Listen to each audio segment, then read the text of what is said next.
This morning, you woke up. You reached for water. You blinked at the light. For a few seconds, you had no idea where you were. That feeling is older than farming, older than cities, older than the first written word. Because the body that woke up this morning is almost identical to a body that woke up 100,000 years ago. Same brain, same eyes, same fear, same hunger, same restless morning mind. So in a strange way, you already know what that world felt like. You've been carrying it with you the whole time. But the real answer is far stranger than that. Because if you actually opened your eyes 100,000 years ago, the first shock wouldn't be the cold. It wouldn't be the dark, or the hunger, or the silence where your phone should be. It would be the other humans. Not humans like you, other kinds. 100,000 years ago, you were not the only human on Earth. You were one of several. In Europe and Western Asia lived the Neanderthals. Shorter than you, stronger than you, thick-boned, with brains as large as yours or larger. Deep in the interior of Asia lived the Denisovans, a people we barely know, pieced together from a sliver of finger bone and a handful of teeth. On the island of Flores stood a human barely a meter tall, and on the far side of Java, the last of Homo erectus may still have been drawing breath.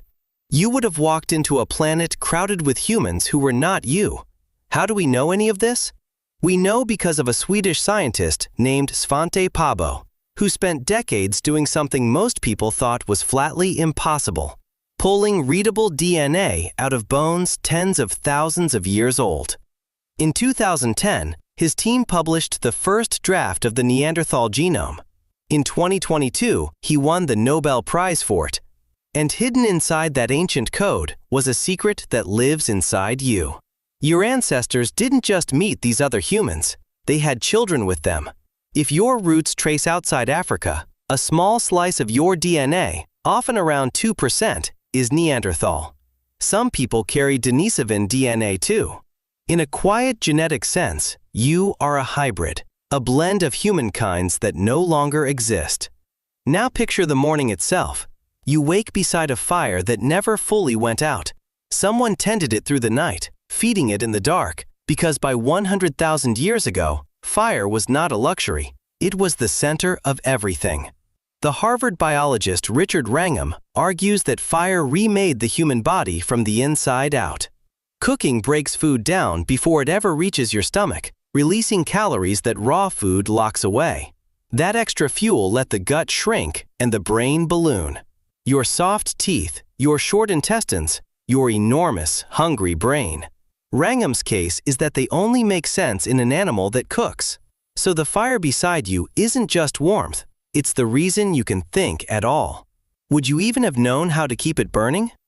Around that fire is your band, not thousands of people, not even hundreds.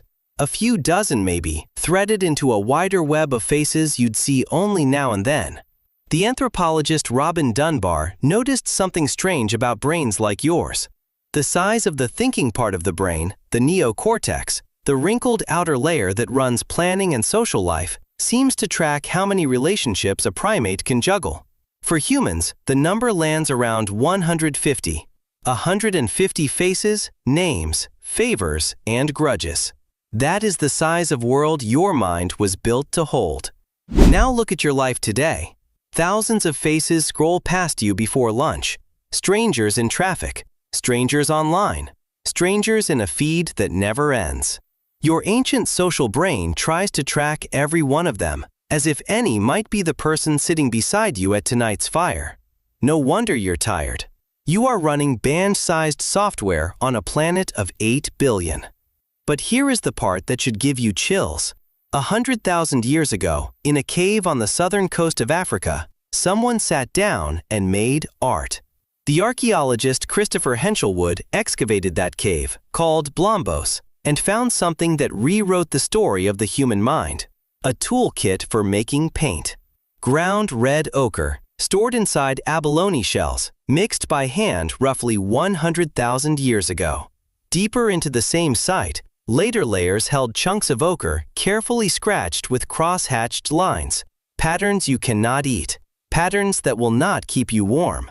That is a mind holding an idea for its own sake, a mind that decorates. A mind that turns one thing into a symbol for another. In other words, your mind. If you woke in that cave, the person beside you grinding red powder would not see a visitor from the future. They would see someone with the same eyes, the same wonder, the same itch to make a mark and say, quietly, I was here. And yet, you would probably not survive a week. Your body would fit right in. Your knowledge would be worthless. You couldn't name one safe plant on that landscape. You couldn't shape a stone blade, read the weather in the sky, track a wounded animal, or tell which water would kill you. Nearly everything you know how to do depends on a world of switches and screens and shops that won't exist for another 1,000 centuries. The people around that fire would outthink you at every turn, in the only contest that mattered, staying alive until morning. They were not primitive. They were experts in a world you have never had to learn. So what does that make you? You are the same animal, the same brain, the same fears, the same hunger, the same hand reaching for water in the dark. You simply happen to have woken up at the very tip of that long story, in a bright, loud, crowded present that your ancient mind is still trying to make sense of. Every craving you can't explain, every fear that arrives too big for the moment, every time a crowd drains you or the dark quickens your heart. That is not a flaw in you. That is a 100,000-year-old mind doing exactly what it was built to do, inside a world that changed faster than it could follow. You didn't wake up this morning as a modern person.